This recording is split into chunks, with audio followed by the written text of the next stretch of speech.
लोकसभा चुनाव से पहले कांग्रेस को लगा बड़ा झटका। कांग्रेस के एक दिग्गज ने छोड़ा पार्टी का साथ। राहुल गांधी से नाराज सांसद ने दिया इस्तीफा।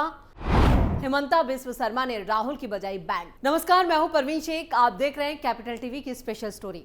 2024 आम चुनाव का बिगुल बज चुका है, लेकिन राहुल गांधी के लिए बुरी खबरों का सिलसिला टूटने का नाम नहीं ले रहा। अब राहुल से नाराज एक और सांसद ने इस्तीफा दे दिया है, जिसे पार्टी के लिए बड़ा झटका माना जा रहा है।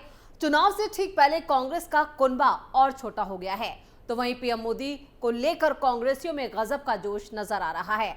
पार्टी के बड़े बड़े दिग्गज पीएम मोदी की तारीफ में कसीदे पड़ रहे हैं, जिसने राहुल और सोनिया की मुश्किलों में इजाफा कर दिया है।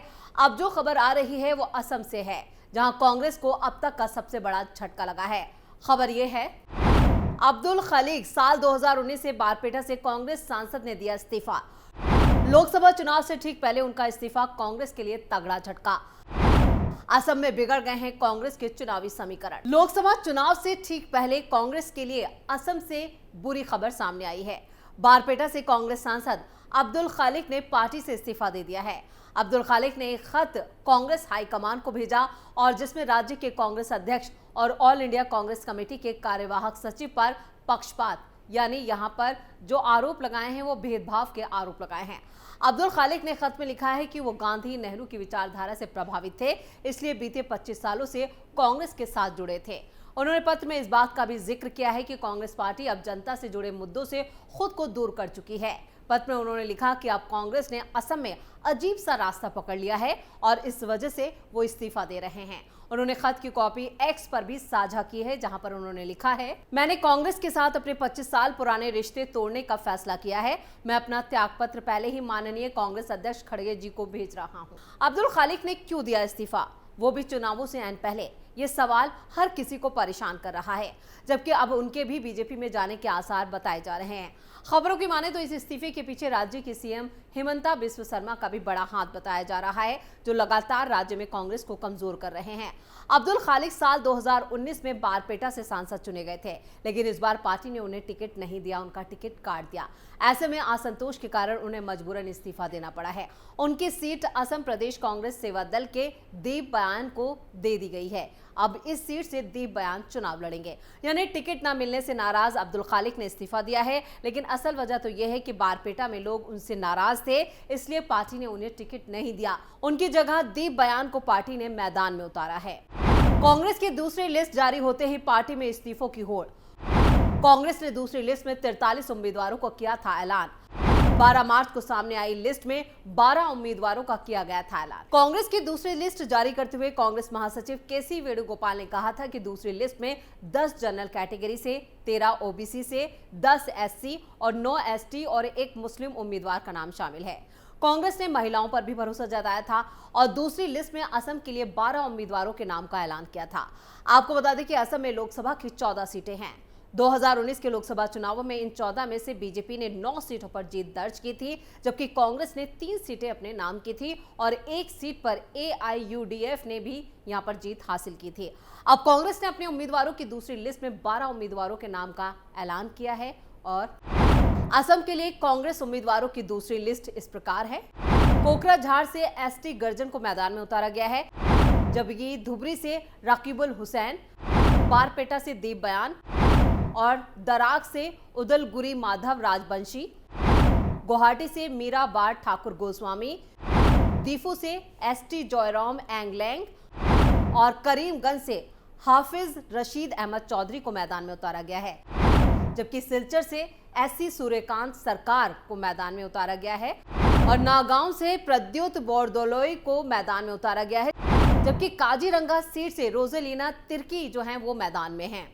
वहीं सोनितपुर से प्रेमलाल गंजू और जोरहाट से गौरव गोगोई ही अपनी किस्मत आजमा रहे हैं। लोकसभा चुनाव से पहले सत्ता पर काबिज एनडीए गठबंधन ने लगभग सभी राज्यों में अपने साथी दलों के साथ सीट बंटवारे पर सहमति बना ली है, लेकिन इंडी गठबंधन में कई राज्यों में घमासान जारी है, उनमें असम भी शामिल है। असम में लोकसभा की 14 सीटें हैं, जिसमें से इंडी गठबंधन के घटक दलों के बीच उम्मीदवारों के नामों को लेकर जंग छिड़ी हुई है। दरअसल यहाँ कांग्रेस की तरफ से 12 सीटों पर उम्मीदवारों के नाम की घोषणा कर दी गई है, जिसको लेकर यहाँ पर बाकी के जो दल सहयोगी दल हैं वो नाराज हैं। हैं, जबकि इस गठबंधन के घटक दलों में से एक आम आदमी पार्टी यानी आप ने यहां पहले से ही 3 उम्मीदवारों के नाम की घोषणा कर दी थी।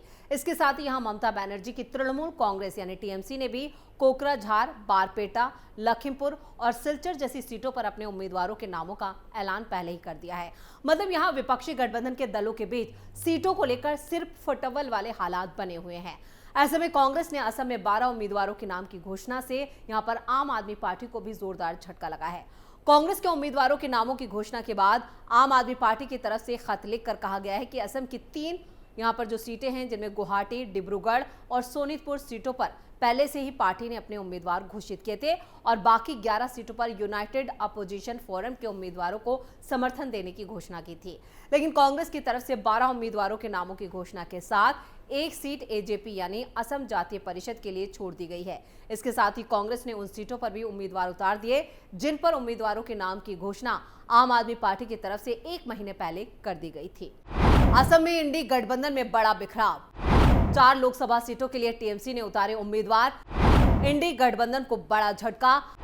पंजाब के बाद अब असम में आप कांग्रेस ने पकड़ी अलग राह। आम आदमी पार्टी की तरफ से खत में आगे लिखा गया है कि पार्टी जानती है कि 2024 का लोकसभा चुनाव ऐतिहासिक होने वाला है। ये भारतीय लोकतंत्र की रक्षा करने वाला होगा क्योंकि बीजेपी भारत के लोकतंत्र को समाप्त करना चाहती है। ऐसे में आम आदमी पार्टी ने इंडिया अलायंस के साथ आकर कभी नहीं सोचा कि उसके हिस्से में कितनी कम या ज्यादा सीटें आ रही हैं, बल्कि उसका एक और सिर्फ एक ही उद्देश्य है और वो है भाजपा के उम्मीदवारों को हराना। आम आदमी पार्टी की तरफ से आगे लिखा गया है कि देश में विपक्षी गठबंधन के तहत असम में भी सीट शेयरिंग को लेकर खूब कोशिश की गई, लेकिन जब कुछ भी नतीजा नहीं निकला तो पार्टी ने 3 सीटों पर उम्मीदवारों के नाम की घोषणा कर दी। आम आदमी पार्टी की तरफ से कहा गया है कि कांग्रेस की तरफ से असम की 12 सीटों पर उम्मीदवारों के नाम की घोषणा से पार्टी हैरान है, क्योंकि हम वोट बांटकर बीजेपी की सहायता नहीं कर सकते। आम आदमी पार्टी की तरफ से कहा गया है कि हम गुवाहाटी से अपने उम्मीदवारों को चुनाव मैदान से हटा रहे हैं। हम बीजेपी को मात देने के लिए यह बलिदान देने को तैयार है, जबकि गुवाहाटी नगर पालिका चुनाव में हमारी पार्टी को बीजेपी के बाद सबसे ज्यादा वोट मिले थे। ऐसे में कांग्रेस को भी सोनीतपुर और डिब्रूगढ़ से अपने उम्मीदवारों के नाम वापस लेने चाहिए, नहीं तो बीजेपी को जीतने से कोई नहीं रोक पाएगा।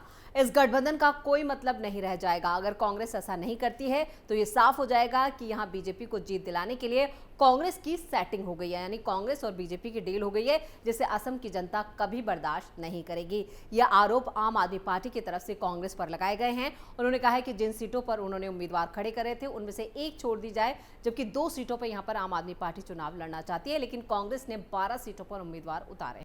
असम में बीजेपी की बल्ले बल्ले, सर्वे में आए आंकड़ों से साफ है कि विपक्ष का होगा सूपड़ा साफ। बीजेपी 14 में से 13 सीटों पर करेगी कब्जा। जो ओपिनियन पोल और सर्वे आ रहे हैं उनके मुताबिक असम में एनडीए को 49% यानी इंडी गठबंधन के हिस्से में सिर्फ 35 और यहां पर जो दूसरे उनके 16% वोट उन्हें मिल सकते हैं। इससे साफ है कि असम में बीजेपी की जो एनडीए, जो बीजेपी नेतृत्व वाला एनडीए है, वो बड़ी जीत हासिल करने जा रहा है, जबकि इंडी गठबंधन को करारी हार मिलती नजर आ रही है। उसे एक भी सीट पर जीत नहीं मिल रही है। लोकसभा के चुनाव में बीजेपी का वोट शेयर भी 49% तक हो सकता है। एनडीए ने हर बूथ पर मैनेजमेंट करने और अपना वोट बढ़ाने की कोशिश की है। दरअसल इससे पहले मुख्यमंत्री हिमंता बिस्वा शर्मा का दावा है कि 14 में से 13 सीटों पर जीत होने जा रही है। इन सब के बीच ये साफ है कि असम में एनडीए को स्पष्ट जनादेश मिल रहा है। ये पार्टी के लिए बड़ी राहत साबित होगी, क्योंकि उसने 2019 के लोकसभा चुनाव में 14 में से 9 सीटें जीती थी और उसका वोट शेयर भी पिछली बार के 36.1% के मुकाबले बढ़कर 49% होने का अनुमान है। इस ओपिनियन पोल में देश की 95% लोकसभा सीटों का प्रतिनिधित्व किया गया है। देश भर में 1 लाख से भी ज्यादा सैंपल साइज पर किए गए न्यूज का जो ये पूरा न्यूज चैनल्स का ओपिनियन पोल है, उसमें एनडीए काफी मजबूत स्थिति में दिखाई दे रहा है। इस ओपिनियन पोल को लेकर लोगों में भी खास जोश है, एक तरह का उत्सुकता देखी जा रही है और ट्रेंड टीम की तरफ से भी इस सर्वे में निष्पक्षता बनाए रखने के लिए क्वालिटी कंट्रोल पर भी खास ध्यान दिया गया है। यानी कुल मिलाकर जो सर्वे और जो ओपिनियन पोल आ रहे हैं, वहां भी एनडीए जो है वो मजबूती के साथ काफी आगे नजर आ रहा है। और इस ओपिनियन पोल में एनडीए केवल असम ही नहीं बल्कि उत्तर प्रदेश, राजस्थान और मध्य प्रदेश जैसे राज्यों समेत देश भर में वोट बैंक में बढ़त बनाता हुआ नजर आ रहा है। ओपिनियन पोल के लिए सर्वे में शामिल की गई हर लोकसभा सीट के तहत आने वाली विधानसभा की 3 सीटों और 5 पोलिंग बूथ पर सर्वे किया गया ताकि निष्पक्ष डाटा हासिल किया जा सके। वहीं असम में जिस तरह से अब्दुल खालिक ने कांग्रेस से इस्तीफा दिया है, उससे साफ है कि असम में कांग्रेस की मुश्किलें बढ़ने वाली हैं।